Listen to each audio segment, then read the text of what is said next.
Assalamualaikum warahmatullahi wabarakatuh.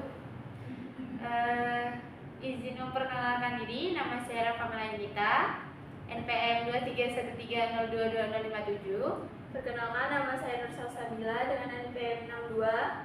Perkenalkan, nama saya Eki Gusti Saputri dengan NPM 23130222065. Perkenalkan, nama saya Afifah Gera Tamrin, NPM 2353622002. Dan saya Dewi Ratnasari, NPM 23130222008. Perkenalkan, nama saya Fatia Fianita Fiana dengan NPM 60. Perkenalkan, nama saya Silvia Damayanti dengan NPM 61. Baik, di sini kami akan mempresentasikan hasil kerja kelompok kami tentang materi evolusi. Baik, materi pertama akan dibawakan oleh Afifah Eki Gustia Saputri.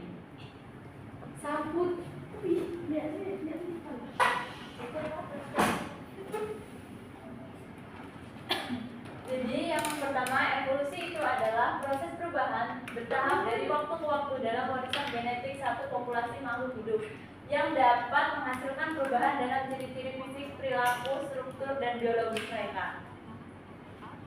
Yang pertama itu ada teori perubahan evolusi menurut Lamarck, Darwin, vs. Weismann. Menurut Lamarck, nenek moyang jerapah sebenarnya berleher pendek. Jerapah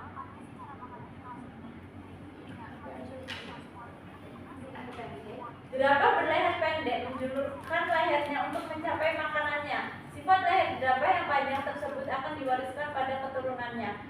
Menurut Darwin, evolusi terjadi manusia seleksi alam dengan adanya adaptasi makhluk hidup. Darwin berpendapat bahwa nenek moyang jerapah terdiri atas jerapah yang berleher panjang dan jerapah yang berleher pendek.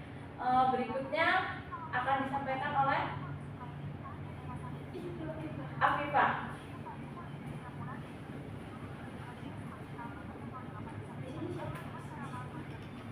Oke, perubahan teori evolusi Lamarck, Darwin, Weismann. Yang kedua adalah Darwin dengan Weismann.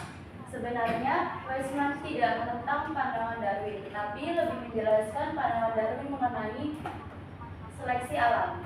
Weismann berpendapat bahwa perubahan sel tubuh karena pengaruh lingkungan tidak akan diwariskan kepada keturunannya. Evolusi menyangkut bagaimana pewarisan gen-gen melalui sel-sel kelamin. Artinya evolusi adalah gejala seleksi alam terhadap faktor-faktor genetika. Yang ketiga, Lamarck dengan Weismann. Lamarck berpendapat bahwa makhluk hidup beradaptasi terhadap lingkungannya melalui perubahan pada organ tubuhnya. Kemudian, sifat atau fungsi organ tersebut diwariskan kepada keturunannya. Weismann membuktikan dengan mengawinkan 2 ekor tikus yang masing-masing ekornya telah dipotong. Kemudian, anak-anak yang sudah dewasa dipotong ekornya dan dikawinkan dengan sesamanya, hasilnya tetap tikus yang berekor. Oke, materi selanjutnya akan disampaikan oleh Fatia.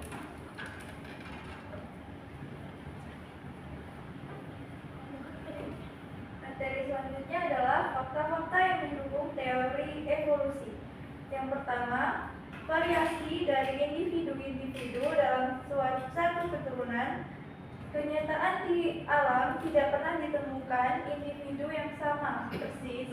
Meskipun dalam suatu keturunan adanya perbedaan tersebut menimbulkan variasi, individu yang mengalami variasi disebut varian.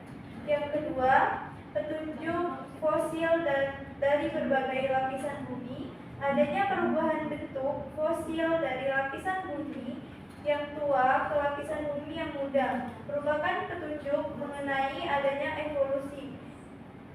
Ditemukannya fosil kuda secara lengkap pada setiap zaman geologi menunjukkan adanya perubahan secara berangsur-angsur dalam waktu yang lama sesuai dengan perubahan massa. Selanjutnya akan disampaikan oleh Dr. Fatima.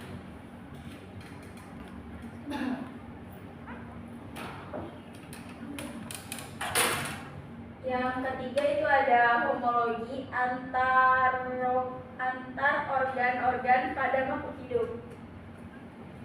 Homologi adalah organ-organ yang mempunyai bentuk asal sama dan kemudian berubah struktur sehingga fungsinya berbeda-beda. Homologi digunakan sebagai petunjuk evolusi dengan membandingkan asal-usul organ-organ makhluk hidup tersebut dari berbagai spesies. Yang keempat ada embriologi, perbandingan dalam perkembangan makhluk hidup. Embriologi adalah ilmu yang mempelajari tentang perkembangan embrio. Perkembangan embrio menunjukkan adanya kesamaan pada fase-fase perkembangannya. Haeckel pada tahun 1834 sampai 1919 mengemukakan teori rekapitulasi yang menyatakan bahwa suatu organisme atau individu dalam perkembangannya atau disebut dengan ontogeni cenderung untuk merekapitulasi tahap-tahap perkembangan yang telah dilalui nenek moyangnya filogeni. Materi selanjutnya akan dibacakan oleh Sylvia Damayanti. Priscilla. Oke, selanjutnya ada pengaruh penyebaran geografis makhluk hidup. Setelah mengumpulkan data yang akurat, kita juga perlu mengetahui manfaat dari penelitian sejarah ini. Pembelajaran sejarah bertujuan untuk menambah wawasan tentang apa yang telah terjadi di masa lalu, agar kita dapat belajar dari kegagalan maupun kesuksesan di masa lalu, membuat prediksi masa sekarang dan masa yang akan datang, maka jangan pernah melupakan sejarah. Oke, selanjutnya ada faktor-faktor dalam evolusi. Yang pertama ada seleksi alam. Alam mengadakan seleksi terhadap makhluk hidup yang ada di dalamnya. Hanya makhluk hidup yang dapat beradaptasi yang mampu bertahan hidup dan berkembang biak, sedangkan yang tidak mampu beradaptasi akan punah dan gagal melangsungkan kehidupannya. Materi selanjutnya akan disampaikan oleh Dewi.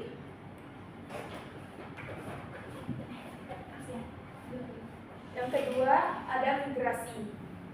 Migrasi adalah perpindahan spesies-spesies ke tempat-tempat baru. Perpindahan tersebut menghasilkan pola kehidupan baru yang mendukung terjadinya perubahan pada spesies-spesies tersebut.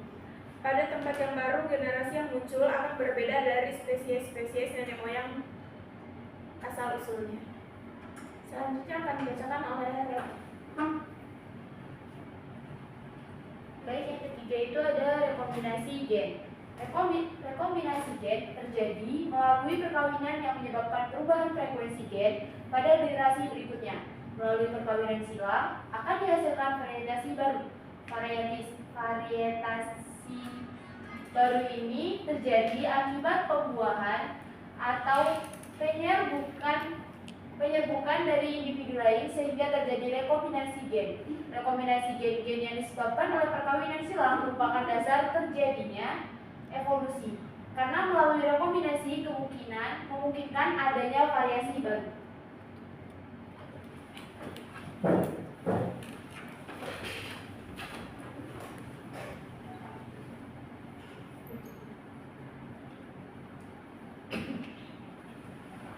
Baik, sekian presentasi dari kelompok kami. Apabila terdapat kesalahan, kami mohon maaf. Kami akhiri. Wassalamualaikum warahmatullahi wabarakatuh.